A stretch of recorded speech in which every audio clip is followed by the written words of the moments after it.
മുഖ്യമന്ത്രി ചർച്ചകൾ ക്ലൈമാക്സിലേക്ക് കടക്കുമ്പോൾ കോൺഗ്രസിനുണ്ടായത് വലിയ നാണക്കേടാണ്. ഗ്രൂപ്പ് യുദ്ധങ്ങൾ എക്കാലവും കോൺഗ്രസിനെ വലച്ചിട്ടുണ്ട്. എന്നാൽ അത് നേതാക്കളിൽ ഒതുങ്ങുമായിരുന്നു. അതിന്റെ വരും വരായികകൾ അണികളിലേക്ക് എത്താതിരിക്കാൻ നേതാക്കൾ ആവത് ശ്രമിക്കുമായിരുന്നു. AK ആന്റണി, കരുണാകരൻ ദ്വയങ്ങൾ തുടങ്ങി ഉമ്മൻചാണ്ടിയിലും രമേശ് ചെന്നിത്തലയിലും എത്തി നിൽക്കുന്നു ഗ്രൂപ്പ് സമവാക്യങ്ങൾ. അന്നൊക്കെ ചേരിതിരിഞ്ഞുള്ള പ്രശ്നങ്ങൾ പാർട്ടിക്കുള്ളിൽ തന്നെ ഒതുങ്ങിയിരുന്നു. ഇവിടെ മുഖ്യമന്ത്രി ചർച്ചകൾ ഡൽഹിയിൽ കൊടുമ്പിരി കൊണ്ടിരിക്കുമ്പോൾ ഇങ്ങ് കേരളത്തിൽ അണികൾ തമ്മിലടിച്ചത് വലിയ നാണക്കേട് കോൺഗ്രസിനുണ്ടാക്കി എന്ന കാര്യത്തിൽ തർക്കമില്ല. ഇതിൽ കഴിഞ്ഞ ദിവസം രാഹുൽ ഗാന്ധി ശക്തമായ വിമർശനം ഉന്നയിച്ചിരുന്നു. തെരഞ്ഞെടുപ്പ് ഫലം വന്നിട്ട് 8 ദിവസമായിട്ടും ചർച്ച എവിടെയും കൊണ്ടുവന്നെത്തിക്കാൻ സാധിക്കാത്തത് രാഹുൽ ഗാന്ധിക്ക് വലിയ അതൃപ്തി സമ്മാനിക്കുന്നുണ്ട്. വിഷയം തെരുവിലേക്ക് നീട്ടിയതിൽ കേരളത്തിലെ കോൺഗ്രസ് നേതാക്കളോട് പൊട്ടിത്തെറിച്ചാണ് രാഹുൽ ഗാന്ധി പ്രതികരിച്ചത്. ഫ്ലെക്സ് അടിച്ചും ചേരിതിരിഞ്ഞും സംസ്ഥാനത്ത് നടത്തുന്ന പരസ്യ പ്രകടനങ്ങളിലാണ് രാഹുൽ നേതാക്കളെ അതൃപ്തി അറിയിച്ചത്. പ്രവർത്തകരെ ചേരിതിരിച്ച് തെരുവിലേക്ക് ഇറക്കിയത് ആരെന്ന് കണ്ടെത്താനുള്ള അന്വേഷണങ്ങൾ ദേശീയ നേതൃത്വം ആരംഭിച്ചിട്ടുണ്ട്. പാർട്ടിയുടെയും മുന്നണിയുടെയും വിജയത്തിന്റെ ശോഭ കെടുത്തിയെന്നാണ് നേതൃത്വത്തിന്റെ വിലയിരുത്തലിൽ ചൂണ്ടിക്കാണിക്കുന്നത്. VD സതീശനു വേണ്ടിയും KC വേണുഗോപാലിനു വേണ്ടിയുമാണ് പ്രവർത്തകർ തെരുവിൽ ഫ്ലെക്സി യുദ്ധം നടത്തിയത്. പിന്നാലെ സതീശനും വേണുഗോപാലും നേരിട്ടെത്തി പ്രവർത്തകരോട് ശാന്തരാകുവാൻ നിർദ്ദേശിക്കുകയും ചെയ്തു.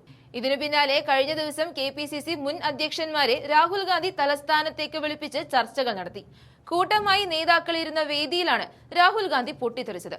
ചർച്ചകൾക്കായി എത്തിയ കേരളത്തിലെ നേതാക്കൾ ഹൈക്കമാൻഡ് നേതൃത്വവുമായി കൂടിക്കാഴ്ച നടത്തിയിരുന്നു. സോണിയാഗാന്ധിയും രാഹുൽ ഗാന്ധിയും അടക്കം നടത്തിയ ചർച്ചകളിൽ തങ്ങൾക്ക് പറയാനുള്ളതെല്ലാം പറഞ്ഞിട്ടുണ്ടെന്നാണ് നേതാക്കൾ വ്യക്തമാക്കുന്നത്. മുതിർന്ന നേതാവ് VM സുധീരനുമായി ഹൈക്കമാൻഡ് ചൊവ്വാഴ്ച ഉച്ചയ്ക്ക് ശേഷമാണ് കൂടിക്കാഴ്ച നടത്തിയത്.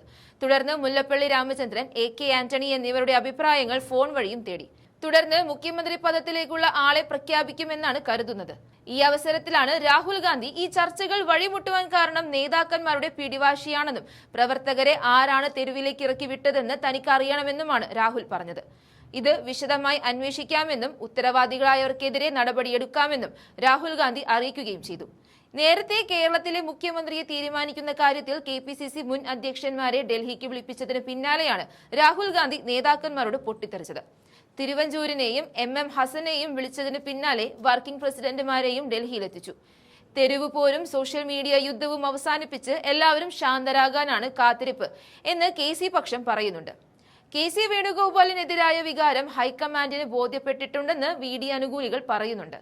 സമവായ സ്ഥാനാർത്ഥിയിലേക്ക് എത്തുമെന്ന പ്രതീക്ഷയിൽ ചെന്നിത്തല ഗ്രൂപ്പും നിൽക്കുന്നുണ്ട്.